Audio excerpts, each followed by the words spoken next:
Here at Be Freaking Awesome, we believe that life is too short to be anything less than extraordinary. Join us as we explore what it means to live authentically, grow continuously, and have a blast while doing it. Let's get started. Welcome, everyone, to today's episode of Be Freaking Awesome. I'm Angela Belford, one of your hosts, and I am rejoined by Sami Kennison. After some time off, you did sneak in one episode there while you were wandering into this new season of mom of 3 children. Sami, tell us a little bit about that. Yeah, so I recently became a mom of 3 children. My husband and I have been wanting to adopt for a really, really long time, actually. And the story is kind of long and a little bit magical, but ended up that in end of July, we got to bring home our sweet little girl. And she is 18 months now. We had about 6 weeks with her, and then the guardianship was finalized, and we are currently on the path towards being able to adopt her. So that's where we're at right now. Very fun. How has this transition been different for you than becoming a mom when you had 9 months prep time and heads up and knew when it was coming? Yeah, not very fun, which was what it's kind of funny. You said very fun. I'm like, sometimes, but sometimes not. It was pretty quick. From when we knew that we were going to get to be bringing her home to when we brought her home. And even like settling out what work's going to look like while I'm out. What is our life going to look like? How are we managing all of the pieces and all of the things? It took a lot of logistics. And I think that my previous maternity leaves have been significantly more restful and a more sleep when the baby sleeps and take care of you and do all those things. And I feel like it's been a lot of work, and that's not necessarily to say bad work. It has been attachment and bonding and relationships with birth family and navigating our other 2 children, getting a relationship with her as well, while also, because I didn't necessarily have tons of prep time, it's not exactly like everything at work was ready for me to just be gone for an extended period of time. So there still was just enough work to feel like I still had to do work while I was on maternity leave, but not quite enough work to actually have been like, oh, well, it's not that big of a deal that Sami's gone. And a lot of different pieces of it. So overall, hard. And this has been something that we have been working towards for, frankly, years. And so it's like, cool, now you get to have this hard as opposed to the waiting hard. It's a lot more physically challenging and demanding, I'd say. Yeah, because you had made some decisions earlier this year that you might have done differently if you would have known you were bringing a baby home in July. You want to tell us about that exciting news? Yeah, I am the license holder for TEDx Fayetteville. I have helped put on 3 or 4 different events all prior to COVID. And we decided this year, this is the year that we're going to bring it back and we're going to make it happen. And so in April, we actually were pretty sure that we would not get to be participating in adoption in this way. At that point in time, everything was pointing towards this path being closed. And we were like, all right, well, we can't keep our lives on hold for forever just waiting. Let's go ahead and pursue and set up TEDx Fayetteville. It's going to happen on October 4th of 2025. Let's start making all of those things moving. And then come end of May, beginning of June, the story started to change a little bit. And it wasn't until July 1st that it was like, yep, this is going to happen. This is what it's going to be moving forward with. And it was like, cool, I'm glad we already started this other train of TEDx Fayetteville right in the middle of all of this. So much fun. It's exactly it's how I would have done it all along. Not at all. Not in the slightest. So, yeah. And even the TEDx Fayetteville is a little bit of a waiting situation, right? Because these were originally speakers chosen in 2020. Yeah, I don't know it's waiting quite as much because a lot of our story with the adoption stuff, it's like things that are out of our hands, like we're waiting on other people. Whereas with TEDx Fayetteville, it's like, so Sammy, when are you ready to get back in the saddle to Mm, make an event happen? So other people have been waiting, and other people have had things out of their control, but it's very much my control, which is frankly different. hard not to feel like the guilt of that and the Mm. weight of other people's waiting while trying to do what's best for us. And so even now where then it's like, well crap, this is definitely not what's best for us, it's fine, we're gonna make it work and we're gonna do the best that we can with what we've got going on. Back to parenting. What wisdom from parenting your first two are you using, and which one are you having to throw out this time? I have no idea. I don't know. I'm in definitely in survival mode right now of like I'm throwing all the entire bowl of spaghetti at the wall and I don't well, like whatever works works, whatever doesn't work doesn't work. I think a different question than this, sorry to circumnavigate your question. I saw an Instagram reel earlier this year that was commenting on parents of three kids are wild and they are willing to cancel on a moment's notice and show up on a moment's notice and they don't care if food's been on the floor and they don't care if like all of these big things that parents of two kids are actually just parents of one kid trying to make the rules of one kid work for two kids and so you're really stressed, but parents of three kids, you're like the rules don't matter, like the rules are out the window and we're doing whatever we got to do to make this happen. And I wish I have tried really hard to go back and find this particular video because it really has stuck with me that I'm like, oh, I don't have to do two parent things anymore. I'm a parent of three kids. You know what that means? That means that I am allowed to cancel at a moment's notice. I've got three kids. It's too much. Sorry. I'm allowed to say, hey, I thought it was going to be too much, but now I'm going to be here. Hope you don't mind me and my three kids and the chaotic tornado that might be. Um, so it's interesting. I don't know that I have like, here's the specific things that we are or aren't throwing out the window. It's more of just like, we're doing whatever we have to do. And I don't really care. Like, yeah, there are things that with my first two, we were so crazy strict on zero co-sleeping, no matter what whatsoever. I'm now in a spot where I've got a kid who co-slept her entire life up until she lived with us. I'm going to transition that. I'm not necessarily, I don't have to go cold turkey. I can give her space and us space. I wouldn't have done that with our first two. We were like, it doesn't matter how loud you cry, get in your own bed.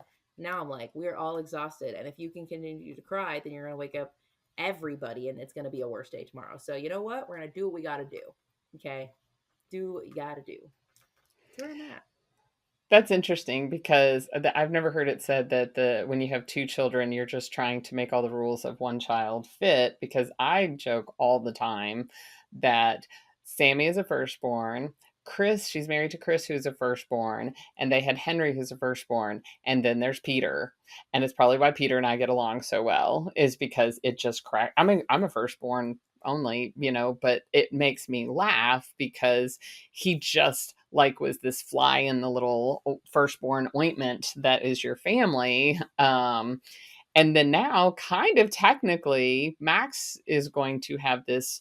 She was a firstborn for Mm-hmm. 18 months and then is going to be a third child. So it's fascinating to kind of watch their personalities unfold. If your three kids today had to describe your parenting style in one word, do you hate, and you can ditch this question. I made me laugh thinking about your different. What do Um, you think my three kids would describe my parenting style as? Grandma, oh, I don't Lala know. of my three kids. I don't know. Let's. We can throw it out. I just like made me laugh. Any anything that you would like to leave people with, Sammy, as you transition back in this messy middle season of your life? I just didn't want your birthday was last week. I didn't want to like people have heard bits and pieces. If you listen to Massimo's episode, you heard a little bit about the story, but I just wanted to take our listeners along. I want to share a story And there's a couple of things. I had several moments during maternity leave that I wanted to document the moment and document the feelings. It's less about what happened, but it was how do I feel in this exact moment.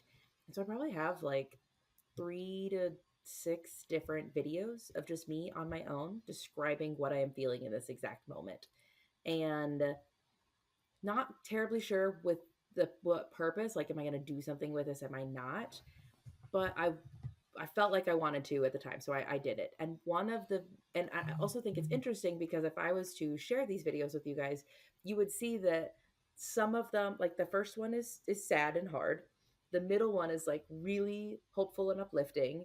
Then there's another one that's like really sad, much sadder and much harder. And then there's another one that's kind of middle feeling that it's not I was sad and then I was less sad and then I was middle hopeful and then I was very hopeful. It's actually very much nope, I was up and then I was down and then I was up and then I was way down and then I was way up and then I was middle down. There's one moment that my way up moment that was right in the middle. We went to go get Max a haircut and needed to get her bangs trimmed.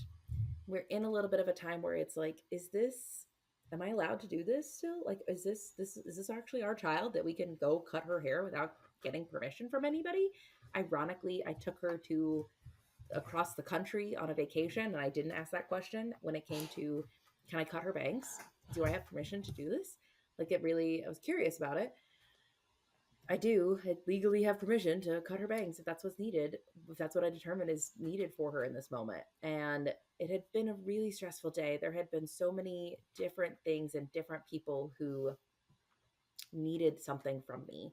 And so ended up, we picked up the boys from school. We went to the haircut place. And then actually, I think we picked up Henry from school. We went to the haircut place.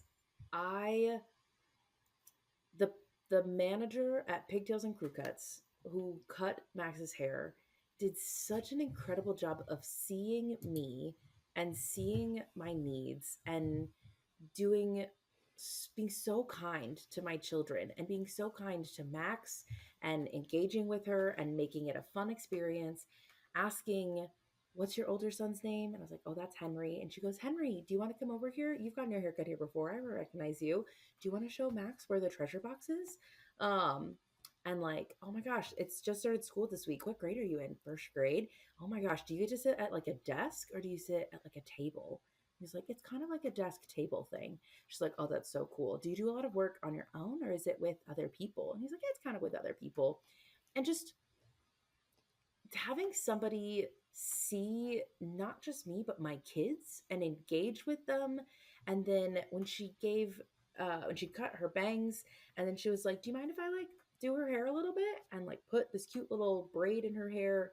And I was like, "Can I watch you? Because I do know how to braid, but I don't know how to braid on somebody else. And my husband doesn't know how to braid." And she was like, "Yeah, of course, watch." And then she was like, "Okay, now let me do it again. Now, Dad, Mom, over here. This is how you do it. You move the hair like this." And she was like, "Look at that. Bang trim, haircut tutorial all in one." I like I wanted to cry. I wanted to soak it in. I felt just this like huge glowing orb of warmness in my heart and soul. And I was like, Chris kept asking me, he's like, "Are you okay? You're like really off. You're like staring off the distance." I'm like, "I feel like I have been mesmerized by a sunset from this moment." There's just this like beauty in it and somebody just making conversation with my kids and meeting a need that I didn't like. You didn't need to teach me how to braid hair. Like, and she's like, "No, come here, come over here. Like, let me show you. All right. And here's going to be your tips. And here's going to be this thing. And can I just show up extra for you right now? We don't know each other. It doesn't matter." Oh, I don't know. And it's something where it's like, "Oh, so the haircut lady like talked to your kids and braided her hair." And I was just like, it was so much more than that. And hard to describe how deeply it impacted me. And I'm sure that the same thing could have happened on a different day when I wasn't in such a low. And it would have been like, "Yeah, cool, we got a haircut and we're moved on." But at that exact moment, I really needed exactly how she showed up in exactly that same way. And even Chris was like, she's like been that way before. Like she's cut Peter's hair before and like that's kind of her MO. And I'm like, no, I was not here. I've never met this woman when that haircut happened. Like Oh, wow. the way that she shows up every single time, apparently, was exactly what I needed in that moment. In something as simple. So whatever your job is out there, whatever you do, however you interact with people, it matters. It matters. And you have no idea what people are bringing in with them. You have no idea how much they have been beaten up on or not beaten up on, or if this is going to be the thing that says, I can make it through this week because somebody was kind to me in this moment. I can make it through this week. You just never know what that moment's going to be. And so go be that for somebody with whatever capacity you have. Because we're all hurting and we all have hard things and everything sucks and everything's beautiful. And I don't know, find that beauty in that moment. And if you can't be that for somebody else, seek that out. Seek that, like, I can't even describe this warmth. Like warmth is the feeling I had. It wasn't happiness. It wasn't singing. It was just this, it's good. I love it. I don't think that answered any question that you had, but it was a moment that I experienced that has stuck with me significantly. I left them a great Google review. I don't even like, how do I repay this? How do I repay somebody for doing their job in such a way that made me feel so touched? Pay it forward. Yeah. That's how you pay it. You don't pay it back. You pay it forward. Yeah. And do for one, as Sharon McMahon often says, do for one what you wish you could do for everybody. So even if you can't do it for every single person that you interact with, do it for one person. Yep. Find one person you can be there for. So I'm back from maternity leave. And hooray! Here I am. And I'm excited to get jumped into this last quarter of the year. I am hopeful that, new kiddos and toddlers, they are, I don't know if you everybody knew this, stays but healthy. they don't sleep terribly well all the time, and they kind of are demanding. And so there's a whole other human being to keep alive. We're going to do the best we can. So that's awesome. That's that. I'm here. And we're going to put some links to TEDxFayetteville.com, right? .com.org. Oh, .org. TEDx Both Fayetteville. of them will actually get you to the same place. I can tell you that long story if you want to know. Nope. TEDxFayetteville.org.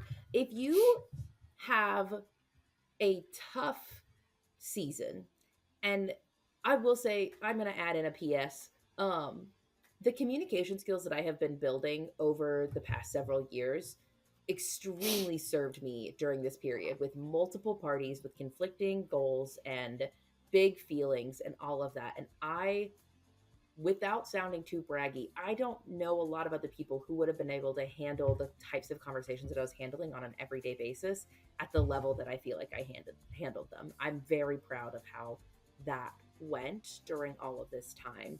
And so if you are in that, like, this is an impossible situation and I just don't even know how to make people happy or what I'm supposed to do with that, let me help you. Help me help you. All of the things. I would be delighted to have those conversations about what can you be doing now intentionally so that you have built up the skills and the tools that you need, that if or when that hard moment comes that you're like, I don't even know what to say, how to navigate these things, you actually do know what to say. You don't have to feel that way again. I'd be delighted to have a conversation about coaching you over those things because I have a lot of lived experience in those types of things. So check out the links in the show notes. If you would like Sami to be your coach, then check out the links in the show notes. And until next time, we hope you all go be freaking awesome.